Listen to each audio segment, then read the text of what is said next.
Throughout this audio tour, you'll be hearing the voices of the officers and crew who served on Pampanito and other U.S. submarines during World War II. We interrupt this program to bring you a special news bulletin. The Japanese have attacked Pearl Harbor, Hawaii by air, President Roosevelt has just announced. President Franklin D. Roosevelt's address to Congress, December 8, 1941. Yesterday, December 7, 1941, a date which will live in infamy. The United States of America was suddenly and deliberately attacked by naval and air forces of the Empire of Japan. The attack yesterday... Captain Edward L. Beach, naval historian, novelist, and veteran submariner. In response to the Japanese attack on Pearl Harbor, the United States began a massive submarine building program. The United States ship Pampanito was built in 1943 at the Portsmouth Navy Yard in New Hampshire. The role of U.S. submarines was to cut off the flow of raw materials to Japan. The submarine fleet was instrumental in the Allied victory in the Pacific, far beyond its cost to the United States. Today, the Pampanito is being preserved as a memorial to the submarine service of the U.S. Navy, which we proudly call the Silent Service. Let's head below now to learn more about life aboard a wartime submarine. We knew that we would be going into the Pacific. We didn't know where our war patrols would take us. Our survival rate was the least of any group, Army, Navy, or Marine Corps. We had about 24% casualties on people that actually went on patrol.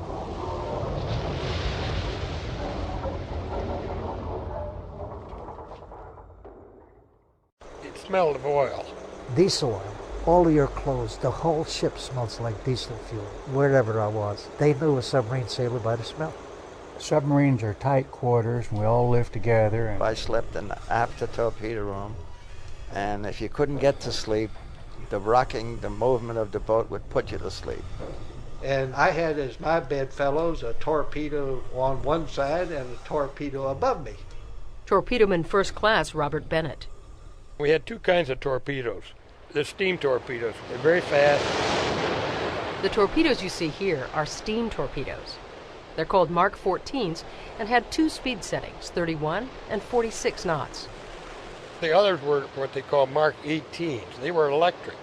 The advantage to those was there wasn't any bubbles from the wake when they were running, and they were quiet, but they were slow. The Mark 18's top speed was 29 knots. Look at the steel skids cradling the torpedoes on either side of this room. They were on what we call skids on a track. Bennett describes how torpedoes were loaded. Take some guys' bunks off and pull the skid out until it lined up with the tube, and that'd take about 3 guys to do that. Take a look at the 4 large bronze torpedo tubes. We had 6 tubes in the forward room and 4 tubes in the after room. It was 24 torpedoes. Quartermaster Third Class Gordon Hopper. The torpedoes did not explode on a timer mechanism, but they had what we call an impeller, a little propeller in the nose of the torpedo that had to make a certain number of revolutions before the torpedo would be armed.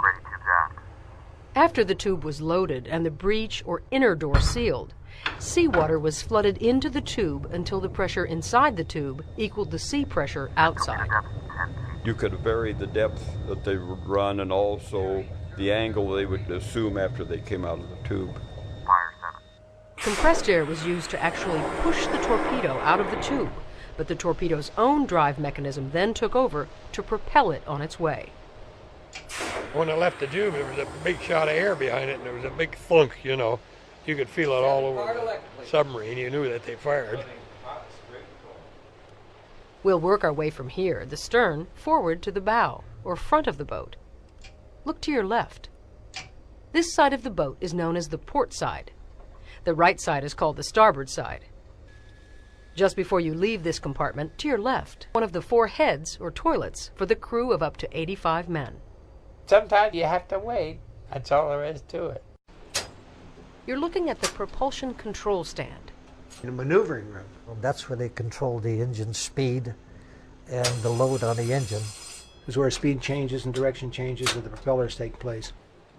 These levers were used to switch the electricity from the submarine's generators to charge the batteries or to power the main propulsion motors. The submarine's electric motors drove the twin propellers. Electrician's mate O.D. Hawkins. You have two men that are on the main control cubicle, a port operator and a starboard operator.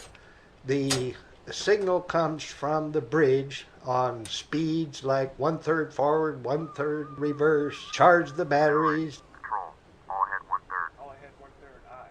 So we had control of the speed of the engines, how the electricity was taken from the generators either to the batteries or to the main motors.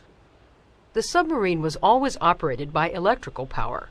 The diesel engine generators powered the motors when the sub was on the surface. It ran on storage battery power when it was submerged. Being a battery-powered submarine, diesel battery, we had to surface every night and charge batteries. The fastest the boat could go submerged was about 9 knots, but this would drain the batteries in less than an hour. At slower speeds, she could go farther. Look to your left. Behind the narrow door is the tiny office for the electrical officer.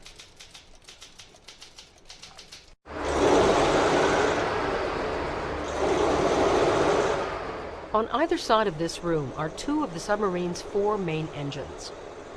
When she was running on the surface, Pampanito's maximum speed was 21 knots, or about 24 miles per hour. And when the engines were running, this room was one of the loudest places on the submarine. Submarines are noisy. The noise level at that time was so high, you basically couldn't hear anybody talk. You did everything by signals, everything. The only time the noise stopped is when the engines were shut down. This had to happen in order for the submarine to dive. The engines we had was probably the best submarine engine anybody could ever build. Motor machinist Chester Bienkowski. Fairbanks Morse, 38D 8 and 8. They were 10-cylinder. A post piston. We had 2 crankshafts, one on the upper crank and one on the lower crank, naturally. And the pistons would come together. And the pressure of the air being trapped in there generated so much heat that it ignited the diesel fuel. At times, that heat also circulated throughout the submarine. I used to absolutely detest going down on a dive after we'd been running on the surface for 6 or 8 hours with all 4 main engines online. Radar technician George Moffett. Because by then the boat was hot, the engines were hot, and with no ventilation, guess where all that engine heat came throughout all the rest of the boat, and it would get hot. Look toward the middle of the room. You'll see a ladder leading up to a deck access hatch.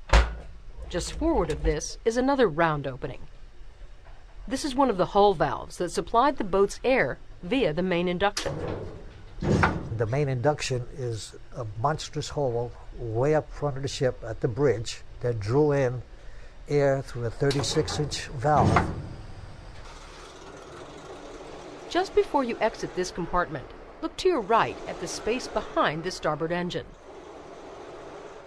There's a narrow walkway there. Ship's cook, Joe Eigner.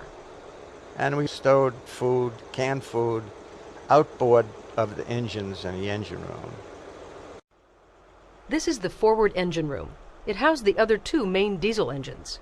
Chester Bienkowski. In the engine room, I was an oiler. An oiler is a guy that does all the paperwork, takes all the readings on the engines, checks all the machinery in the oil, runs the purifiers, makes water. Look against the wall at the far end of the room. You'll see 2 stainless steel barrel-shaped objects, the evaporators. The sub's fresh water had to be made by distilling seawater. Generally, you made the water when you was on the surface only. The number 1 priority for water aboard the boat was always the battery. If there was any left over, we had it for cooking and coffee, and then probably lowest on the list was shower. We couldn't bathe very often. Water was at a premium. Showers were not frequent. It must have been like 10 days to 2 weeks. We took no baths, you know. You used a minimum of water. No bath. You could get a pail of water, cold water. The only people on board that bathed more frequently were the motor machinist. Not according to motor machinist Chester Bienkowski. You didn't shower all the time. The cooks and bakers, yes, they showered all the time. If we had the water. At times we would shower and the water comes out of the air conditioner. We'll smell each other. The crew's washroom and shower. When we first would depart from port, we would have food stashed all over, and it wasn't unusual to have some in the showers. Let's move on. Directly below this deck was one of the ship's 2 main storage batteries. This level is the main enlisted men's berthing area. There are 36 bunks in this room. We had hot bunks. We had more men than we had bunks. We had 2 bunks for every 3 men. I mean, the third man was always on watch. Look between the bunks for the small square lockers built into the walls. Not a lot of storage space for 2 months at sea. Sailors would unzip their mattress covers and stow their Navy uniforms inside. They didn't use them much on patrol. Typically you wear a t-shirt, shorts, and sandals. It was usually hot aboard the boat. So you dress lightly, and that was it.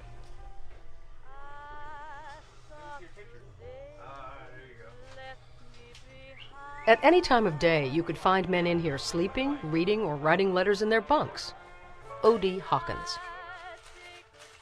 Monday, October the 16th, 1944. My dearest Muriel, well, honey, as you can tell by my return address, I've finally gotten on a sub after all of these months, so you can probably imagine how thrilled I was. Well, hon, I came home to find 2 letters from you, and I shall sort of answer them both. Mainly, I guess, because I'm not full of any... If you shouldn't hear from me for a month or so at a time, which is possible, don't worry about it. I like to think no news is good news. His envelopes all have a censored marking on them, so he was very careful of what he had to say. The expression used during that time was loose lips sink ships. Look up at the forward end of the room for the ship's medical locker. It has a red cross on it. Pampanito carried no doctor. The pharmacist's mate took care of the crew's health.